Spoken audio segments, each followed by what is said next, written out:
नमस्कार दर्शकों, आज हमारे बीच में मौजूद हैं श्री निहाल चंद शिवहरे जी। शिवहरे जी के बारे में हम आपको बता दें कि ये सर्व यूपी ग्रामीण बैंक से मैनेजर पद से रिटायर हुए हैं और लेखनी के क्षेत्र में इन्होंने काफ़ी काम किया है।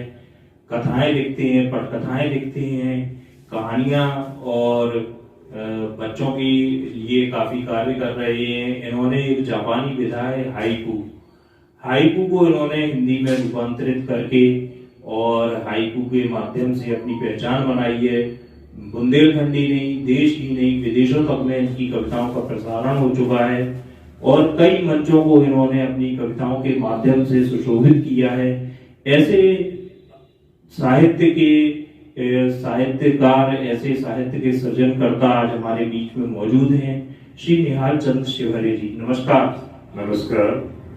मैं दर्शकों का अभिवादन करते हुए संस्कृति के सबकुल चैनल के संयोजक और आज हमारा जो साक्षात्कार ले रहे हैं युवा साथी शरद मिश्र जी को भी मैं आभार व्यक्त करना चाहता हूं और उन्हें शुभकामनाएं देना चाहता हूं।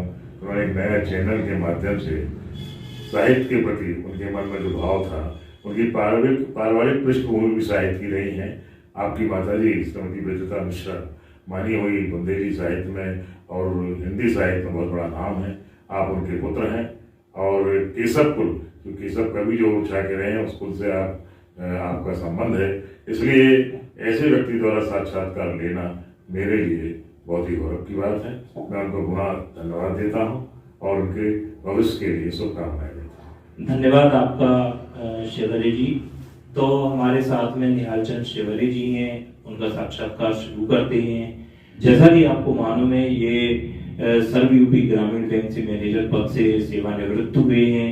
लेखनी के क्षेत्र में काफी नाम किया है इन्होंने। काव्य में, गद्य में, पद्य में इनकी काफी पुस्तकें प्रकाशित हो चुकी हैं। सभी चीजों पर हम लोग क्रमशः चर्चा करेंगे और साक्षात्कार के क्रम को आगे बढ़ाते हुए, चर्चा पर आते हुए आपसे सीधे सीधे सवाल करते हैं कि आपका साहित्य के क्षेत्र में झुकाव कब से शुरू हुआ? साहित्य के क्षेत्र में जब मैं हाई स्कूल में था तो हाई स्कूल की हमारी परीक्षाएं हो गई थी, गर्मियों की छुट्टी थी। तो उस समय दैनिक जागरण झांसी में मोहन दादा के नाम से एक बाल मंडल निकलता था। इसमें मोहन दादा उसके और मैं इधर हुआ करते थे। तो उसमें मैंने एक अपनी छोटी सी रचना और फोटो भेज दिया और 1-2 महीने बाद वो अखबार में छपी। तो पड़ोस के जो अंकल थे उस वक्त, क्योंकि घर घर अखबार भी नहीं आते थे, कुछ खास घरों में अखबार आते थे, उन्होंने बुला के बताया कि बेटा ये तुम्हारा निकला हुआ है। तो प्रशंसा मिली। उसके बाद तो जब इंटरमीडिएट में आए तो हमारे जो हिंदी के टीचर थे, आज की डेट में वो नहीं है, स्वर्गीय B.K. ब्रिजबिहारी श्रीवास्तव जी, तो उस समय हर साल अभी भी निकलती है तो स्कूल विद्यालय की मैगजीन निकलती थी, वार्षिक पत्रिका जो होती है वार्षिक, तो उसका छात्र संपादक के रूप में उन्होंने मुझे एक उत्तरदायित्व दिया। तो उनके साथ रहने पर बहुत कुछ उनसे सीखने को मिला। इसके बाद फिर जब मैं बैंक में आया तो पहले तो मैं बुंदेलखंड डिग्री कॉलेज में गणित विभाग में 6-7 साल रहा। तो वहाँ पर भी हमारे कुछ हिंदी के जो जवाहरलाल कंचन जी रहे और उस समय जो संपादक मंडल में रहा करते थे सियाराम शर्मा जी रहे। तो उस समय भी कुछ लेख गणित के ऊपर लिखे, जैसे गणित के मनोरंजक तत्व, भागवत कर्म पर एक हमने जो है उस समय साक्षात्कार लिया वहाँ के स्टूडेंट्स का, वो सब छपा। तो उनके संपर्क में भी रहे। बाद में जब मैं वहाँ से मेरी परीक्षाएं पूरी, जब मेरी शिक्षा पूरी हो गई एमएससी की और वहाँ कॉलेज में 6 साल पढ़ाने के बाद फिर मैंने बैंक ज्वाइन किया। तो बैंक में तत्कालीन जो हमारे अध्यक्ष थे स्वर्गीय श्री जगजीशन पंड्या जी, आज की डेट में वो नहीं है दुनिया में, तो उन्होंने देखा और फिर ये कहा कि देखिए इसको आप रिकॉर्ड नहीं करते हैं, व्यवस्थित नहीं करते हैं, तो धीरे धीरे समाप्त हो जाएगा। इसलिए आप जो भी लिखें उसको एक जगह संग्रह करें, पुस्तक रूप दें तो ज्यादा अच्छा होगा। बात उनसे हो गई, लेकिन चूंकि उस समय बैंक की जिम्मेवारी थी, समय नहीं मिला। इस बीच पांड्या जी भी रिटायर हो गए और करीब 15 साल का हमारा संपर्क उनसे खत्म हो गया। रिटायरमेंट के बाद उन्होंने करीब 25 किताबें लिखी और कहीं से मेरा पता करके फिर बातचीत का सिलसिला हुआ और धीरे धीरे जैसे सब किताबें पब्लिश होती गई और मुझे बेचते गए और मार्गदर्शन भी देते गए। तो एक तो उनका रहा कि भाई किताब कहीं ना कहीं निकलवानी है। साथ में साहित्य सुमन चतुर्वेदी जी उस समय झांसी लौट के आ गए थे, तो फिर से इनके साथ संपर्क बड़ा 10-15 साल पुराना संपर्क था। तो इनकी भी सवाल थी कि जो आप संचालन करते हैं, लिख लेते हो, तो उस कागज को बेकार रख देते हो, उसका कोई उपयोग नहीं है। तो ये सारे संयोग ऐसे बने। इस बीच मेरा 2016 में भी सेवानिवृत्त हो गया।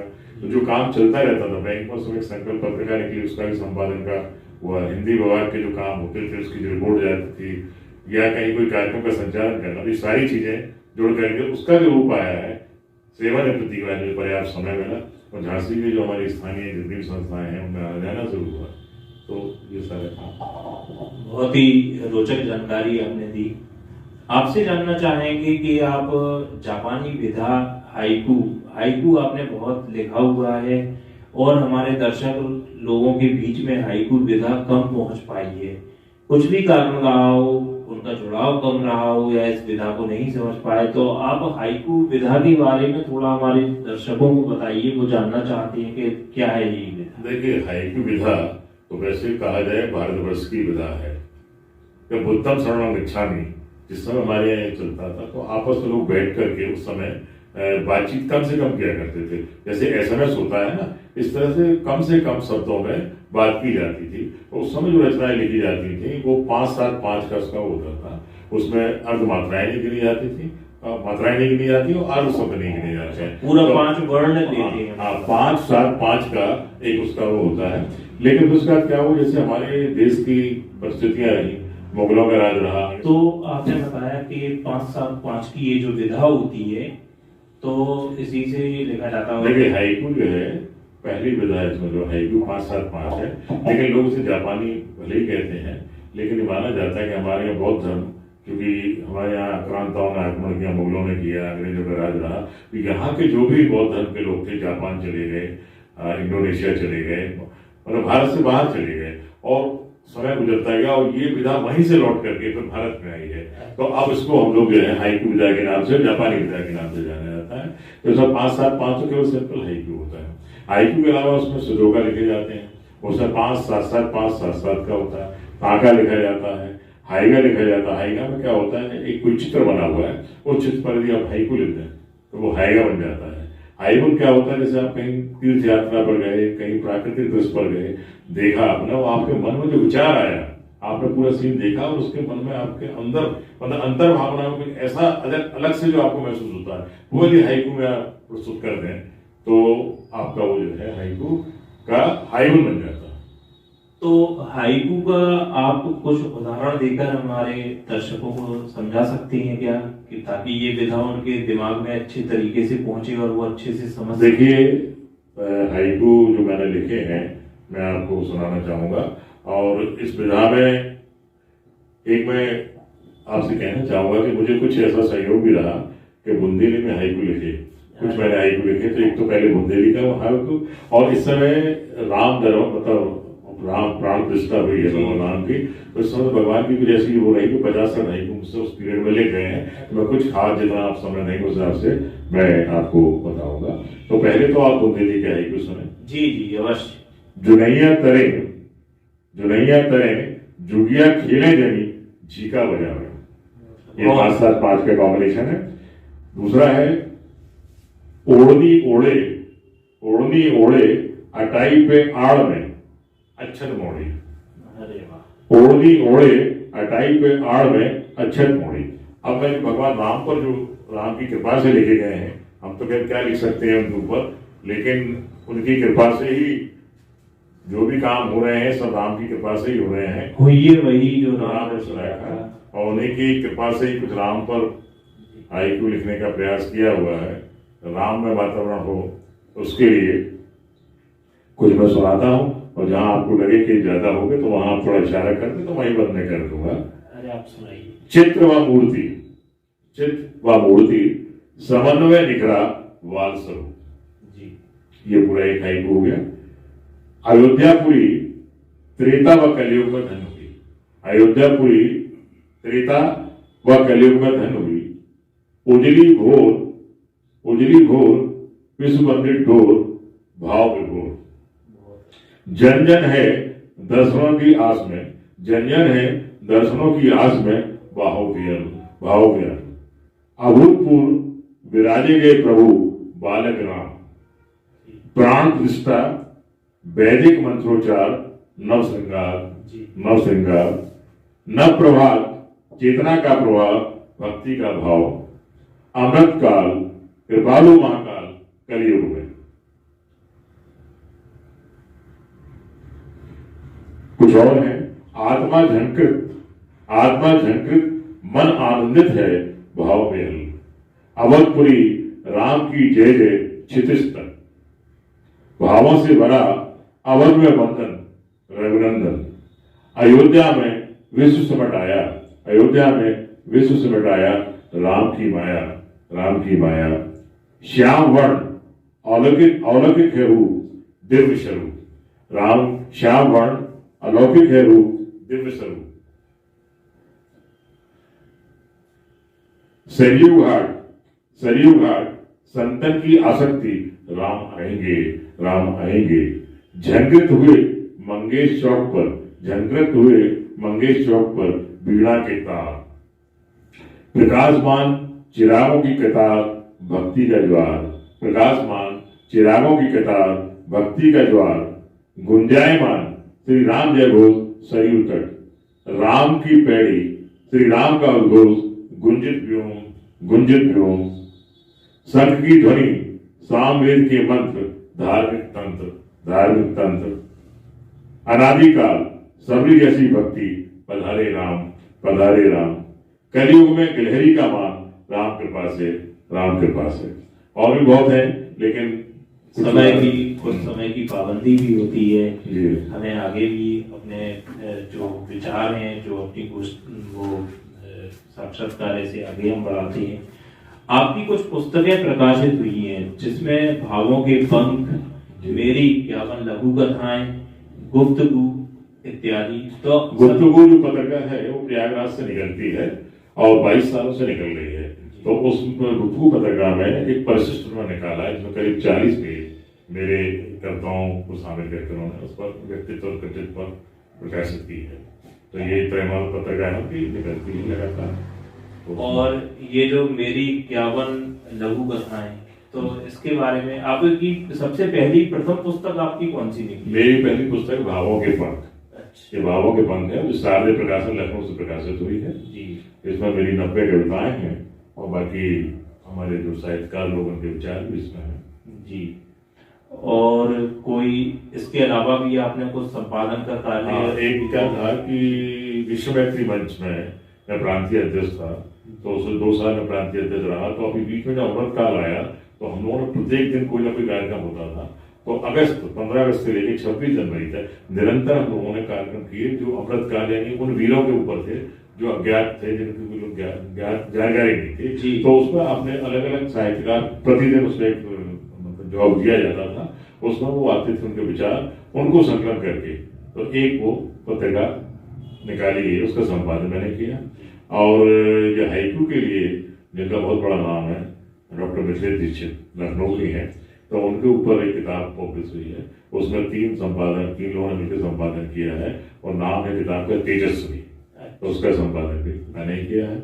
इसके बाद अभी बुंदेलखंड यूनिवर्सिटी में है एक कमेटी बनाई थी पुराने जो अजय शंकर जी पांडे जो आए थे कमिश्नर महोदय, तो उसमें साहित्य बुंदेलखंड साहित्य उन्नयन समिति बनाई थी जिसमें मुझे वरिष्ठ उपाध्यक्ष बनाया था।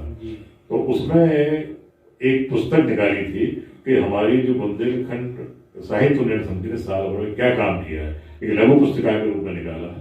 तो उसको प्रेजेंटेशन दिया गया था, उसको संपादन मैंने भी किया, तो उसमें भी सारी चीजें शामिल की गई। आपने काफी मंचों पर अपना काफी प्रस्तुत किया है, आपने विदेशों में भी किया है, तो कैसा अनुभव आपका विदेशों का रहा? देखिए विदेश में जो संस्था चल रही है उसको डॉक्टर वहां पर हैं आपके गुप्ता जी, और वो ह्यूस्टन यूनिवर्सिटी में MBA के प्रोफेसर है डॉक्टर ओम प्रकाश गुप्ता। और उन्होंने क्या किया कि सबसे पहले एक हाइकू पुस्तक निकाली थी, भगवान राम के ऊपर हाइकू मंगवाए गए थे। तो वो अभी जो हाइकू मैंने पढ़े हैं उसमें तो नहीं, वो अलग से थे, तो मैंने वहां भेजे, तो ऑनलाइन कार्यक्रम में वो हाइकू मेरे शामिल किए गए, वो पुस्तक प्रकाशित की गई, मुझे पढ़ने का मौका दिया गया। इसके बाद फिर अमृत काल में उन्होंने मैं हूँ भारत, इस पर कविताएं बनाई, उसके अलग से कई अलग अलग विषय थे, तो उसमें मैं हूँ भारत में मैंने कविता भेजी और उसको उन्होंने पब्लिश किया। वो किताब भी मेरे पास उपलब्ध है और उसको ऑनलाइन मुझे पढ़ने का मौका मिला।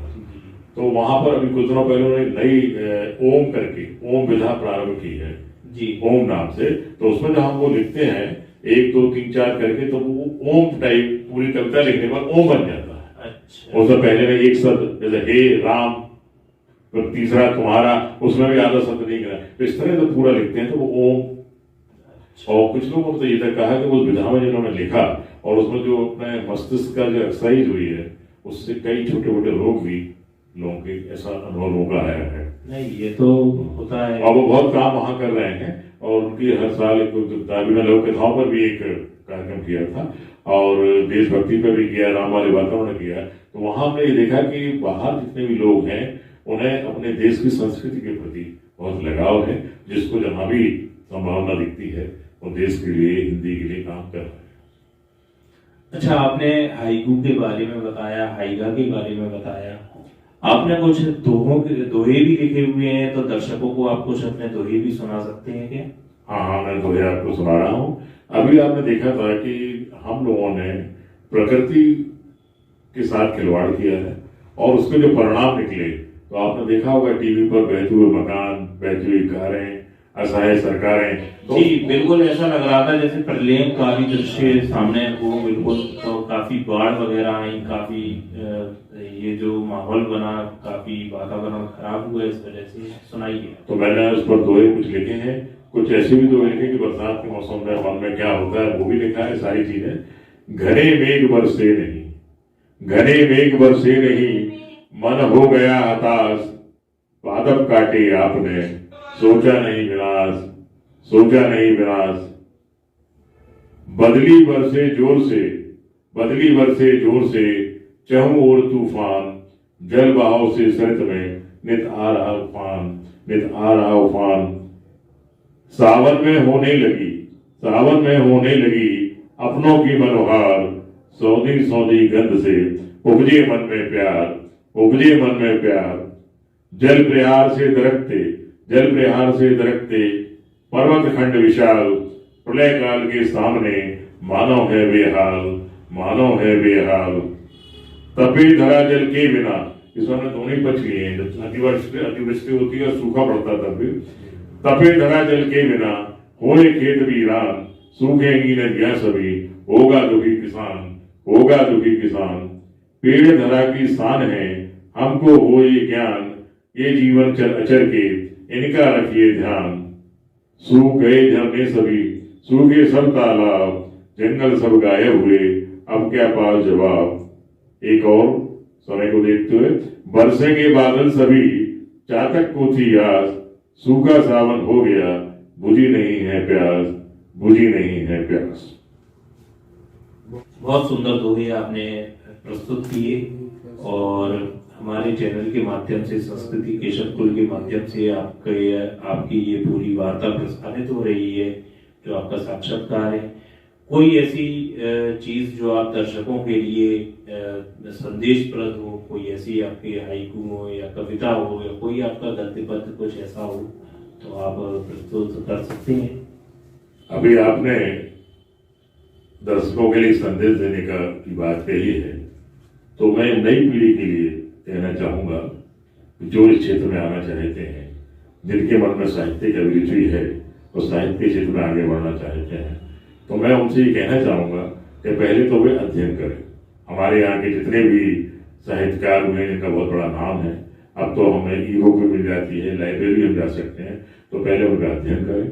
और दूसरा, जो कविताएं आप लिखें उसमें कोशिश ये करें कि भाषा आपकी जन साधारण वाली भाषा होना चाहिए, जन जन की भाषा होना चाहिए, जिससे आप जो लिखें समझ में लोग के आ जाए।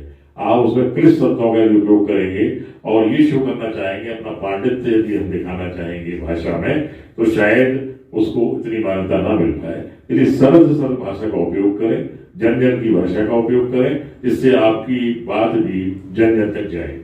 और मन में यदि आपकी संवेदना नहीं है तो आप कविता नहीं लिख सकते हैं। हमारे पांडे जी का कहना था कि संवेदना के बिना मन यंत्र है, देह में आरूढ़ संयंत्र है। देखकर किसी की आंख के रस में दर्दमंद था, खुदा की राह में वो मेरा पहला कदम था।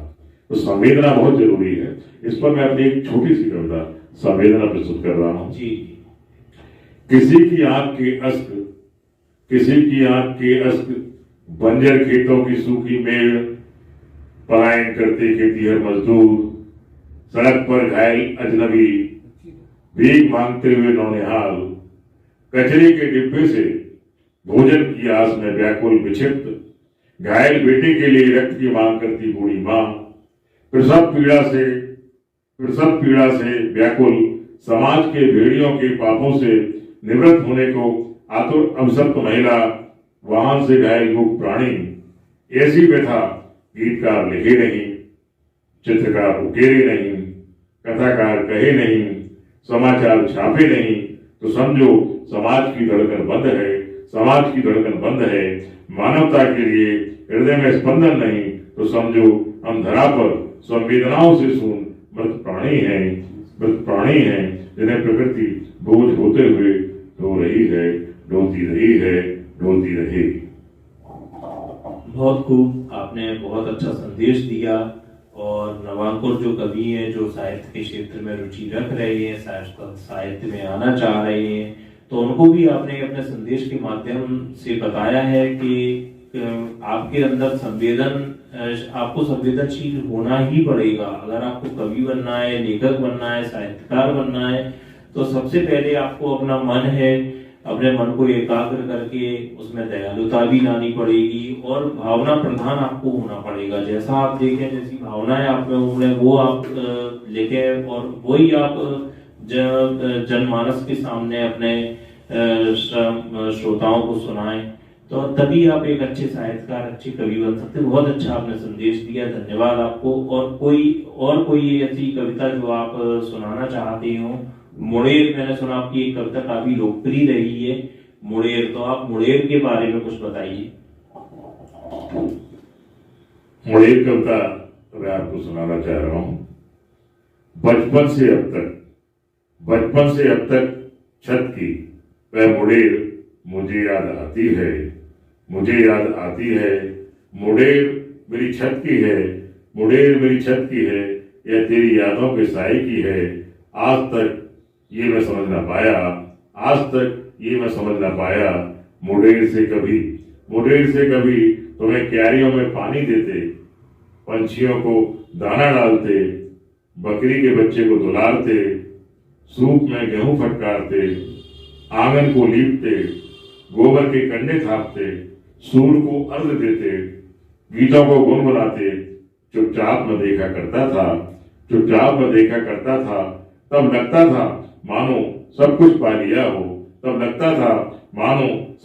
लिया हो, गांव से पलायन के बाद शहर की ऊंची इमारतों के बीच जैसे मेरी छत की मुड़ेर कहीं खोसी गई है।